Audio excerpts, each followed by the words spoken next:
So hello guys, आज हम लोग एक बहुत ही कॉमन डिजीज़ के बारे में बात करने वाले हैं जिसको हम लोग ब्लड प्रेशर या तो फिर बीपी बोलते हैं और इसको हाइपरटेंशन नाम से भी जाना जाता है।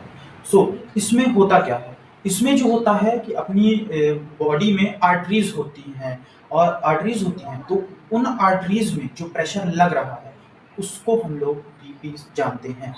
अब इसमें 2 चीज़ें होती हैं, सिस्टोलिक और डायस्टोलिक। सिस्टोलिक का मतलब कॉन्ट्रैक्शन और डायस्टोलिक का मतलब रिलैक्सेशन। जब अपना हार्ट कॉन्ट्रैक्ट कर रहा है तो वो जितना प्रेशर अपनी आर्टरीज की वॉल्स में लगा रहा है उसको हम लोग सिस्टोलिक प्रेशर नाम से जानते हैं, और डायस्टोलिक जब अपना हार्ट रिलैक्स कर रहा है तब उस प्रेशर को जो आर्टरीज में लग रहा है उसको हम लोग डायस्टोलिक प्रेशर नाम से जानते हैं। अब अगर मान लीजिए आपको हाइपरटेंशन है तो आपको क्या दिक्कतें हो सकती हैं भविष्य में?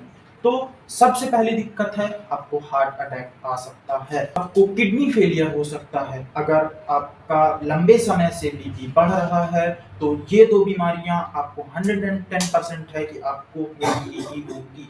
सो इस चीज में आपको ध्यान देना पड़ेगा।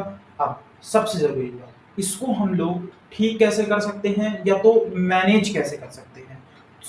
सबसे पहला होता है कि अपनी डाइट से आपको सोडियम कम करना पड़ेगा।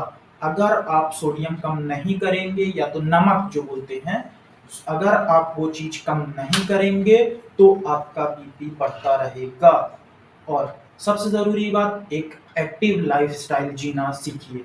अगर आप डेली 30 मिनट वॉक नहीं करेंगे, जिम नहीं करेंगे, अच्छा खाना नहीं खाएँगे, तो आपको बीपी होने की संभावना रहेगी। आपका बीपी बढ़ सकता है, आपका बीपी घट सकता है। अब रही बात इसकी दवाइयों की। बीपी में बहुत सारी ऐसी दवाइयाँ रहते हैं जैसे बीटा ब्लॉकर और एस इनहिबिटर, लेकिन मैं आपको यही सलाह दूँगा कि अगर आपका बीपी ज़्यादा समय से बढ़ रहा है तो आप एक अच्छे डॉक्टर के पास कंसल्ट करें, उससे दवाइयाँ लें, पूरी जाँच कराएँ कि बढ़ क्यों रहा है, किस कारण से बढ़ रहा है, फिर आप दवाइयों को शुरू करें। नहीं तो अगर आप इन्हीं किसी मेडिकल स्टोर में जाके दवाइयाँ लेके खाते हैं तो आपको भविष्य में चल के बहुत सारी बीमारियाँ हो सकती हैं। Thank you.